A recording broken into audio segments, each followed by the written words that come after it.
ഞാൻ തൊട്ട് മുമ്പ് പറഞ്ഞത് എക്സൽ ഗ്ലാസിനെ കുറിച്ചും. അപ്പൊ ആലപ്പുഴയിലെ പൊതുമേഖലാ സ്ഥാപനങ്ങളും കമ്പനികളും ഒരു ഭാഗത്ത് പൂട്ടിക്കെട്ടുമ്പോൾ ഇവിടുത്തെ വമ്പൻ മുതലാളിമാരെ കൂടെ ചേർത്തുകൊണ്ട് അവർക്കാവശ്യമായ മുഴുവൻ സൗകര്യങ്ങളും ചെയ്തു കൊടുത്തുകൊണ്ട് വെറുതെ ഇരിക്കുകയായിരുന്നില്ല എന്നാണ് ഞാൻ റിപ്പോർട്ടറുമായി ഉണ്ടായ രാവിലത്തെ അഭിമുഖത്തിൽ, അതായത് ഒരു ചായ കുടിച്ചുകൊണ്ട് ഒരു പരിപാടി നടത്തിയ സമയത്ത് ആ പരിപാടിയിൽ ഞാൻ സംസാരിച്ചിട്ടുള്ളത്. അതിനെ തുടർന്ന് നമ്മുടെ ഇവിടുത്തെ സ്ഥാനാർത്ഥി കേസ് കൊടുത്തു എന്ന് പറയുകയുണ്ടായി. അത് മാധ്യമ സുഹൃത്തുക്കളോട് തീർച്ചയായിട്ടും അതിനെ ഞാൻ സന്തോഷത്തോടുകൂടി സ്വാഗതം ചെയ്യുന്നു എന്ന് പറയാൻ വേണ്ടി. പിന്നെ ഉഗാണ്ടയിലല്ല മിസ്റ്റർ കെ സി വേണുഗോപാൽ ഈ ജുൻജുനു മണ്ഡലം.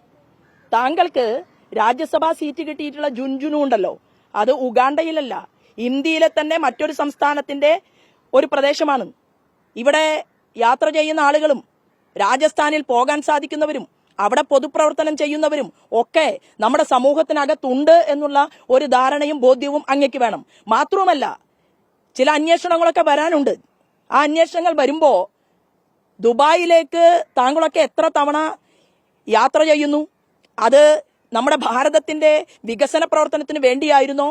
കേരളത്തെ രക്ഷിക്കാൻ വേണ്ടിയായിരുന്നോ?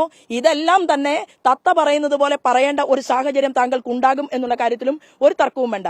ഇവിടെ ഈ കരിമണലുമായി ബന്ധപ്പെട്ടുകൊണ്ട് ബ്രുസൈറ്റും അതുപോലെ തന്നെ സിർക്കോണിയവും അതുപോലെ തന്നെ ഇവിടത്തെ, അതായത് അതിന്റെ വിപണി സാധ്യത എന്ന് പറയുന്നത് കോടിക്കണക്കിന് രൂപയാണ്. ഇവിടെ തൊഴിലില്ലാതെ പാവപ്പെട്ടവന്റെ കുട്ടി രാവും പകലുമില്ലാതെ കഷ്ടപ്പെട്ട് പഠിച്ച് അവൻ 12 മണിവരെയും 1 മണിവരെയും ഉറക്കമുളച്ചിരുന്ന് പഠിച്ച് അവന് റാങ്കും കിട്ടി.